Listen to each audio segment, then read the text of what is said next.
Hi friends, ഞാൻ Saranya. Welcome to my YouTube channel. അപ്പോൾ നമുക്ക് ചെറിയൊരു കഥയോട് കൂടി നമ്മുടെ ഈ വീഡിയോ സ്റ്റാർട്ട് ചെയ്യാം. ഒരു വലിയ കാട്ടിലെ അതിമനോഹരമായ മരത്തിൽ ഒരുപാട് കിളികൾ താമസിച്ചിരുന്നു. ഈ കിളികളെല്ലാം തന്നെ ഒരുപാട് കഴിവുള്ള ആൾക്കാരായിരുന്നു കേട്ടോ. അതായത് കുറേ കിളികൾ നല്ല ഉയരത്തിൽ പറക്കാൻ കഴിവുള്ളവരായിരുന്നു. കുറച്ച് കിളികളാണെങ്കിൽ അതിമനോഹരമായിട്ട് പാട്ട് പാടുകയും അതുപോലെ തന്നെ നന്നായിട്ട് കൂട് നിർമ്മിക്കുകയും ചെയ്യുമായിരുന്നു കേട്ടോ. എന്നാൽ ഈ കിളികളൊന്നും കാലങ്ങളായിട്ട് പുറത്തു പോയിരുന്നില്ല. കാരണം ഇവർക്ക് ആവശ്യമായിട്ടുള്ള ആഹാരങ്ങളെല്ലാം ഈ മരത്തിൽ നിന്ന് തന്നെയാണ് അവർക്ക് കിട്ടിക്കൊണ്ടിരുന്നത്.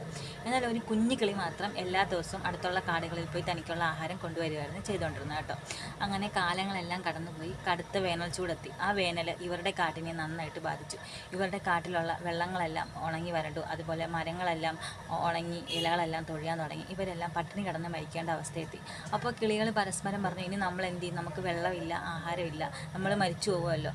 അപ്പോൾ ഈ കുഞ്ഞു കിളി പറഞ്ഞു, അങ്ങനെ നിങ്ങൾ സങ്കടപ്പെടേണ്ട, നിങ്ങൾക്ക് ആവശ്യമായിട്ടുള്ള ആഹാരമെല്ലാം തന്നെ നമുക്ക് തൊട്ടടുത്ത കാടുകളിൽ ലഭ്യമാണ്, നമുക്ക് അങ്ങോട്ടേക്ക് പോകാം.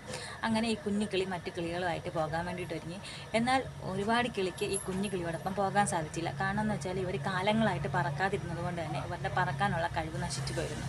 അപ്പോൾ ഈ പറ്റുമായിരുന്ന കുറച്ച് കിളികളെയും കൊണ്ട് ഈ കുഞ്ഞു കിളി അവിടെ നിന്ന് രക്ഷപ്പെട്ടു. മറ്റുള്ള കിളികളെല്ലാം തന്നെ അവിടെ പട്ടിണി കിടന്ന് മരിക്കുകയാണ് ഉണ്ടായത് കേട്ടോ. അപ്പോൾ എനിക്ക് നിങ്ങളോട് പറയാനുള്ളത്, ദൈവം നമുക്ക് ചെറുതും വലുതുമായിട്ട് ഒരുപാട് കഴിവുകൾ തന്നിട്ടുണ്ട്.